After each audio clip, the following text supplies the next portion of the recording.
Halo semuanya, saya Saskia Sandra dan saya di sini untuk menyampaikan kepada kalian tentang rasa takut akan penilaian orang lain. Kalian pernah nggak merasa ragu, merasa takut untuk melakukan suatu hal karena kalian mikirin apa penilaian orang lain nantinya?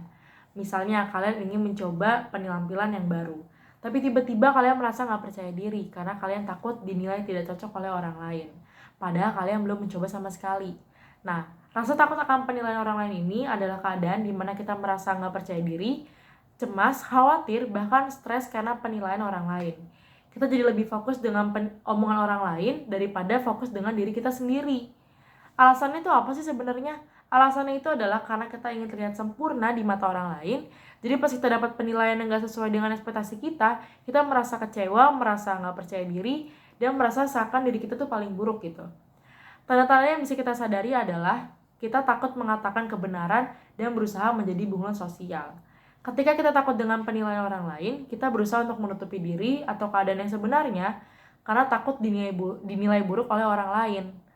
Padahal kita belum mencoba dan belum tentu buruk jika dilakukan. Kita berbohong agar dianggap sempurna sehingga kita menjadi bunglon sosial. Menjadi bunglon sosial yang adaptif dan dapat mengontrol image terkadang memang baik untuk dilakukan. Tapi jangan sampai merubah diri kita sendiri. Kita menutupi diri dengan mengikuti perilaku orang lain yang di luar kemampuan kita hanya untuk diterima di suatu kelompok tertentu. Jadi hal-hal apa aja yang perlu kita ingat saat kita takut dengan penilaian orang lain? Yang pertama adalah kita harus ingat bahwa omongan orang lain itu nggak bisa kita hindari dan nggak bisa kita kendaliin karena semuanya itu di luar kendali kita. Terima aja penilaian yang baik dan buruk dari orang lain, lebih baik kita fokus dengan apa yang kita capai. Yang kedua, kita harus ingat bahwa di dunia ini kita hidup tidak untuk membahagiakan orang lain, tetapi untuk membahagiakan diri sendiri. Kita nggak bisa memenuhi ekspektasi orang karena setiap orang memiliki pandangan yang berbeda terhadap suatu hal. Lakuin aja apa yang bikin kita senang dan bikin kita bahagia selagi tidak merugikan orang lain. Dan yang ketiga, kita harus ingat bahwa penilaian orang lain itu nggak selamanya buruk. Penilaian orang lain itu bisa kita jadikan evaluasi. Kita harus bisa tahu membedakan mana kritik yang membangun dan mana kritik yang menjatuhkan. Kita juga bisa memerlukan orang lain, orang yang terdekat, yang kita percaya untuk menjadi support system kita untuk menilai apakah diri kita tuh sudah baik apa belum. Karena biasanya dari orang yang terdekat itu nggak bikin kita sakit hati.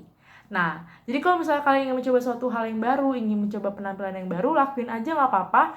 Coba aja, percaya diri aja, selagi kita nyaman dan senang melakukannya. Kita harus percaya dengan kemampuan yang kita punya agar kita fokus dengan tujuan yang kita ingin kita capai untuk menjadi lebih baik lagi. Kita harus ingat kalau misalnya penilaian orang lain itu jangan sampai menjatuhkan diri kita, karena penilaian orang lain itu bukan selalu sebagai penentu kualitas diri kita. Tiap orang itu nggak akan merhatiin kita secara detail banget, dan kita harus ingat juga kalau misalnya penilaian orang lain itu nggak akan bertahan lama. Karena semuanya itu manusia, kita semua nggak ada yang sempurna. Saya Saskia, terima kasih.